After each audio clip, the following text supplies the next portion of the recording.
जय हिंद। आज के विषय में समझेंगे विश्व के सुपर पावर माने जाने वाला अमेरिका आखिर मजबूरन क्यों सफाई देता फिर रहा है। यहाँ इस आर्टिकल के माध्यम से स्पष्ट होते देख रहे हो, जहां अमेरिका ये कहते हुए मिल रहे हैं कि शेख हसीना की सत्ता छीनने में उनकी भूमिका नहीं है। क्या वाकई में विश्व स्तर पर अमेरिका की बदनामी होने लगी है, या फिर शेख हसीना की ओर से कुछ झूठे स्टेटमेंट दी गई जिसके वजह से ये सब आकलन लगाया जा रहा है, या भारत के अलावा अब अल्पसंख्यक हिंदू जो कि बांग्लादेश में फंस चुके हैं उनके हित में कोई अतिरिक्त देश भी बयानबाजी करने पे आ चुके हैं। तो आओ समझते हैं स्टेप बाय स्टेप कि मामला कहां से क्या जुड़ता है। यकीनन इस पर कोई शक नहीं है कि अल्पसंख्यक हिंदुओं को लेकर बांग्लादेश में स्थितियां बेहतर नहीं है। इस चीज को लेकर व्हाइट हाउस के बाहर में प्रोटेस्ट की जाने लगी है। कहीं ना कहीं इसी के दबाव में यूएस इन दिनों मजबूर हो चुका है और उनकी प्रवक्ता की ओर से बयान दी गई है, जो कि आगे मैं आपको बताऊंगा। लेकिन कहीं ना कहीं इस मुद्दे को समझने के लिए इससे जुड़े कुछ वास्तविकता की निकट की बातें या फिर उनकी स्थितियां हमें समझना होगा। हालांकि हो ये रहा है, दुनिया जानती है कि हाल में बांग्लादेश में तख्ता पलट हुआ, ठीक है, फिर वहाँ की आर्मी ऑन करने लगी, वहाँ पूरा तरह से व्यवस्था। उसके बाद क्या होता है कि शेख हसीना इस्तीफा देती है, फिर अंतरिम सरकार भी बना दी जाती है। लेकिन उसके बावजूद भी ये देखने को नहीं मिला कि वहाँ पे मामला शांत हो गया, बल्कि उसके बाद और मामला भड़कता ही जा रहा है। वहाँ पे हिंदू के ऊपर और अत्याचार हो ही रहा है। तभी जाके वहाँ पे आप कई प्रकार के बांग्लादेश के अंतर्गत आर्टिकल देखोगे, या फिर वहाँ के लोग सड़कों पे उतर चुके हैं, हिंदू लोग वहाँ पे भाग भी रहे हैं। और अभी हाल में अब मैंने देखा कि भाई साहब कुछ ऐसे आर्टिकल हमें देखने को मिला जो कि यकीनन भारतीयवासियों के हृदय के अत्यंत गहराई में एक अद्भुत पीड़ा दे देने की क्षमता रखता है।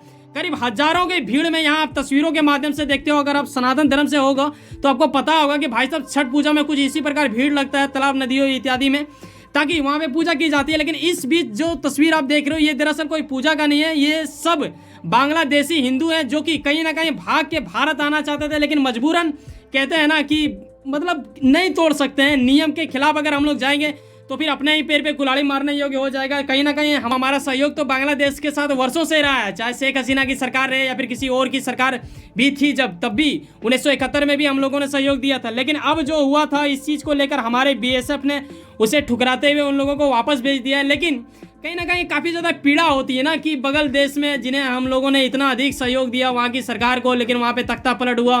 फिर भारत के जो अधिकांश संख्या ओन करते हैं हिंदू, और जो वहाँ पे अल्पसंख्यक हैं उनके ऊपर इतनी अत्याचार हो रहा है, लेकिन फिर भी भारत उतना हद तक कुछ बड़ा नहीं कर पाती है, बस एक उम्मीद ही जता पा रही है। लेकिन ये मामला इतना खतरनाक बढ़ गया कि हिंदुओं के साथ अत्यधिक अत्याचार देखते हुए वहाँ के जो वर्तमान बनाया गया है अंतरिम सरकार के प्रमुख यूनुस जी, उनके ओर से भी स्टेटमेंट देने पर वो मजबूर हो गए। और उन्होंने ये कहते हुए मिले वो कि बांग्लादेश के उन अल्पसंख्यक हिंदुओं का भी बांग्लादेश उन्हीं का देश है, ऐसा वो कहे, जो कि कहीं ना कहीं दर्शाता है कि वहाँ की जनता पर शायद थोड़ा बहुत असर होगा और उन लोगों के ऊपर शायद अत्याचार कम होने लगे। इसके अतिरिक्त यूएन पर भी एक तरह से उम्मीद था और यूएन ने भी टिप्पणी दिया जो कि काफ़ी बेहतर माना जा रहा है। लेकिन सवाल ये उठता है कि यूनुस जिसे बनाया गया वहाँ के अंतरिम सरकार के प्रमुख, ये दरअसल अमेरिका के काफ़ी ज़्यादा मतलब करीबी माने जाते हैं। ऐसे में अमेरिका इनके खिलाफ या फिर बोलो कि इनके साथ मिलकर कुछ बड़ा कर सकता है, ऐसा संभावना लगाया जा रहा है।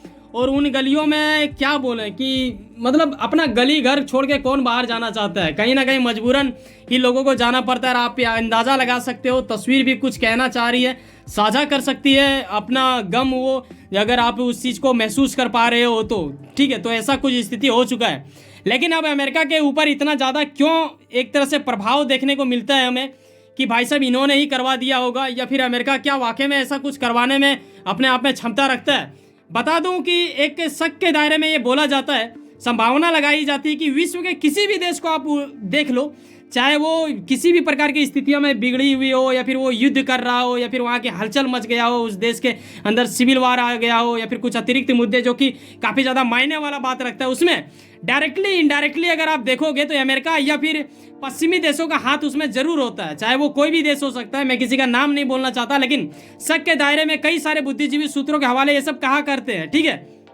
और हाल ही में क्या होता है ना, शेख हसीना ने गंभीर आरोप भी लगाया था यूएस के ऊपर इनडायरेक्टली। क्या लगाया था ये मैं आपको बता दूं। दरअसल शेख हसीना की ओर से, जो कि पीएम थी बांग्लादेश की, लेकिन अभी वो नहीं रही, उन्हें तख्ता पलट का सामना करना पड़ा, इस्तीफा भी उन्होंने दे दिया, जो कि पीछे आपने देखा।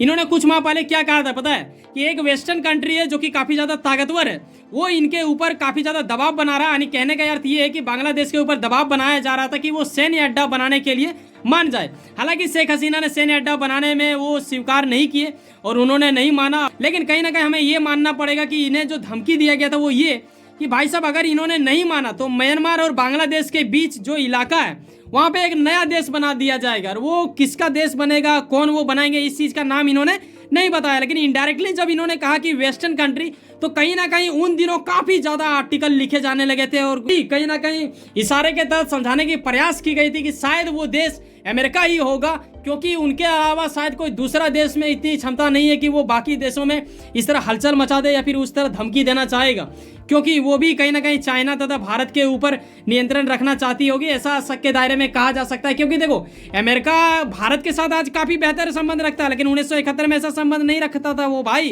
तो ये चीज समझो, कोई भी देश किसी का दोस्त या दुश्मन नहीं होता है।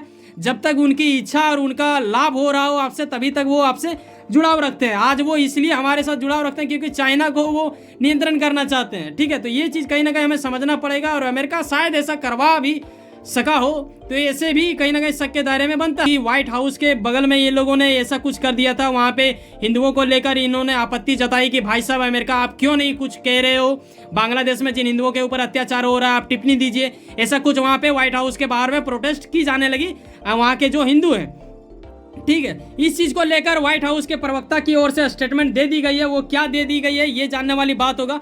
यहाँ आप देखते हो कि व्हाइट हाउस के प्रवक्ता ने ये साफ इनकार किया है कि भाई साहब शेख हसीना की सरकार पलटने में अमेरिका का कोई भी हाथ नहीं है, यानी रद्दी भर भी इनका वहां पे हाथ नहीं है, ऐसा ये कहते हुए मिल चुके हैं। इसके अलावा इन्होंने ये भी कहा, जो कि काफी ज्यादा दुखनीय स्थिति दर्शाता है, जो लोग इसको गहराई पूर्ण ले रहे हैं उनके हृदय के अंदर काफी ज्यादा पीड़ा हो सकती है ये लाइन सुनने में।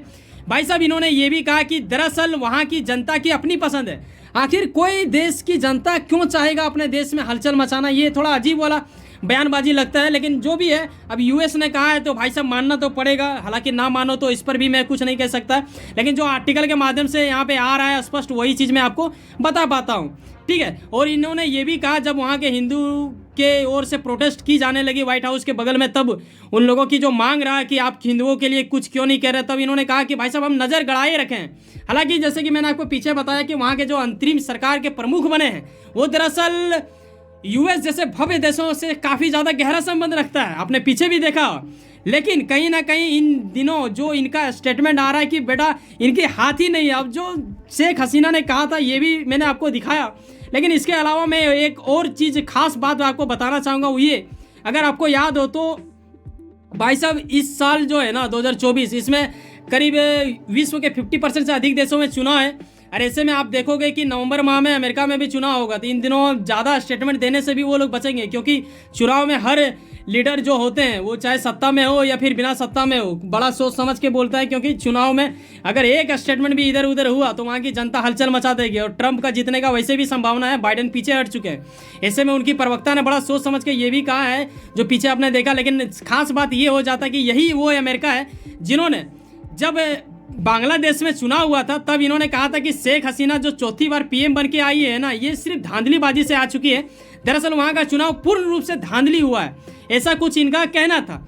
हालांकि इस चीज को लेकर शेख हसीना इन्हें डर सताया जा रहा था कि अमेरिका की ओर से शायद प्रतिबंध लगा दी जाएगी। और अभी जब इन्होंने सत्ता छोड़ दिया उसके बावजूद भी अमेरिका का कुछ अधिकारी की ओर से अलग अलग टाइप का बयानबाजी आता है, जो कि शेख हसीना के लिए बड़ा दुखनीय स्थिति लाकर खड़ा करने में योग्य माना जाता है। तो ये कहीं ना कहीं दर्शाता है कि अमेरिका जिस देश पर लग जाता है उसे पूर्ण रूप से उखाड़ फेंकने में ये सफल हो सकते हैं, अगर ये अपने पावर का यूज करें। सूत्रों के अनुसार ये पता चलता है कि कई ऐसे लोग इनके क्षेत्र में कार्य किए हुए हैं, जो इनके गुप्त जानकार व्यक्ति होते हैं, उन लोगों ने भी डायरेक्टली इनडायरेक्टली कई बार कहा है कि हाँ जी अमेरिका ऐसा कुछ कभी कभार करता है, लेकिन हमेशा नहीं करता है। जब लोकतांत्रिक खतरे में आता है तब करता है। अब सवाल ये आता है कि इस चीज़ को लेकर तो इन्होंने साफ इनकार कर दिया। क्या आप मानोगे कि अमेरिका ने जो कहा वो बिल्कुल सच कहा है या फिर शेख हसीना ने झूठ कहा है? क्योंकि अमेरिका की प्रवक्ता ने साफ कहा कि बांग्लादेश की ओर से जो भी आपको बातें लग रहा है, क्योंकि वहाँ पे जो इस मीडिया की ओर से जो पूछा गया उन्हें डायरेक्टली कहा कि भाई साहब ये सरासर झूठ है, ये ऐसा कुछ नहीं करता है अमेरिका। अमेरिका क्यों करेगा किसी दूसरे देश में हलचल? तो ये अपने आप में मायने रखता है। और जो भी है, अब